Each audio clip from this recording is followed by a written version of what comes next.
Ngayon guys, meron akong gustong i-share sa inyo about dito sa ating Wi-Fi password dito sa ating laptop or sa ating computer. Halimbawa guys, nakalimutan natin yung ating password ng ating Wi-Fi pero nakakonect pa rin yung ating laptop. So pwede natin makita yung password natin basta nakakonect pa rin yung ating laptop or yung ating computer. Para hindi na natin i-reset yung ating Wi-Fi or yung ating router. Para makuha natin ulit yung password nating Wi-Fi, punta lang po tayo dito sa search. Then search natin setting. So click lang natin yun guys. Then hanapin natin yung network and internet. Ito, click natin. Then change adapter option. Then titingnan natin dito guys kung ano yung gamit natin na Wi-Fi. So i-right click lang natin to guys.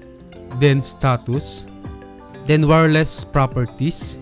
Then makita natin dito guys yung security. So ito siya. So i-click lang natin yan. Then show characters. So makikita lang natin ulit yung ating Wi-Fi password dito sa ating computer or dun sa ating laptop.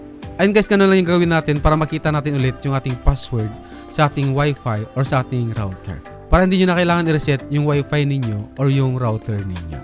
Ayun guys, sana nakatulong yung ating tutorial at sana nasundan ninyo. Kung may mga katanungan kayo guys, pwede i-comment sa ating comment section below para masagot natin.